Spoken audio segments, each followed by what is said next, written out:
উম, আর sir যে bias, positive negative ক্ল্যাম্পার sir, এই চারটাই পড়াইছিলেন sir, এর বাদে? সবই পড়াইছি, যে কটা পড়াইছি সবই পড়াই।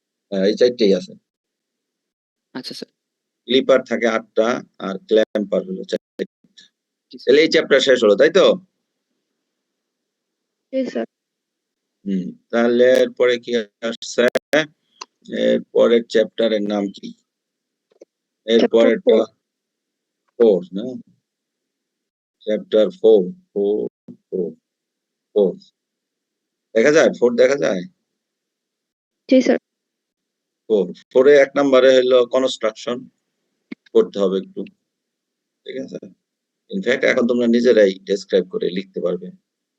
4, তারপরে ট্রানজিস্টরের অপারেশন, এটা পড়বা। ওই যে 2% 98% কিভাবে যায়, এইটুকু। হ্যাঁ, এখানে একটা রিলেশন ছিল, আলফা বিটার রিলেশন, তাই না? এটা হলো তোমার আলফা না, আইসি বাই আই। এটা লাগবে না, এটা হলো পিএনপি ট্রানজিস্টরের জন্য। এগুলার দরকার নাই, তোমাদের পড়াইছিলাম যদিও, এটা বাদ দিয়ে দিলাম। অ্যামপ্লিফাইং অ্যাকশন বাদ। তারপরে ইনপুট ক্যারেক্টারিস্টিক্সটা পড়িয়েছিলাম, হইলো বলছিলাম এইটার দুইটাই ক্যারেক্টারিস্টিক্স পড়বা, সরি, ইনপুট এবং আউটপুট, তাই না? স্যার এমপ্লিফাইং অ্যাকশনটা কি ওটা মানে পুরাটাই বাদ, কোনো ফিগারও ড্র করতে হবে না? না, ট্রানজিস্টর অ্যাকশন পড়বা, ইনপুট ক্যারেক্টারিস্টিক্স পড়তে হবে, তারপরে আউটপুট ক্যারেক্টারিস্টিক্স পড়তে হবে, আর কমন ইমিটারের ইনপুট ক্যারেক্টারিস্টিক্স বাদ দিয়ে দিয়েছিলাম, তাই না? জি স্যার। এটা শুধু আউটপুট ক্যারেক্টারিস্টিক্স পড়া,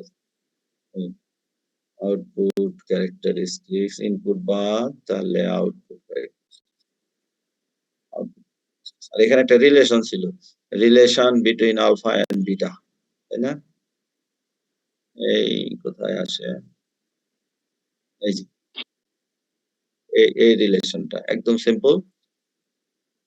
ইমিটার কারেন্টের এক্সপ্রেশনটা লিখে তারপরে ভাগ করলে হয়ে যায়। তাহলে এখানে তো এইটুকুই মনে হয়।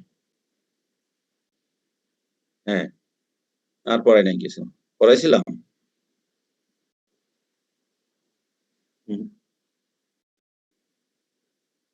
না, আর পড়ানো হয়নি। তাহলে এইটুকু, ঠিক আছে?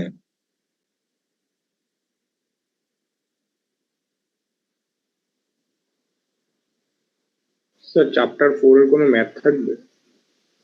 চ্যাপ্টার 4 এর ম্যাথ নাই। চ্যাপ্টার 5, চ্যাপ্টার 5 এ আসলাম না? 5 এ হলো তোমার প্রথম টপিক হলো লোড লাইন, তাই না?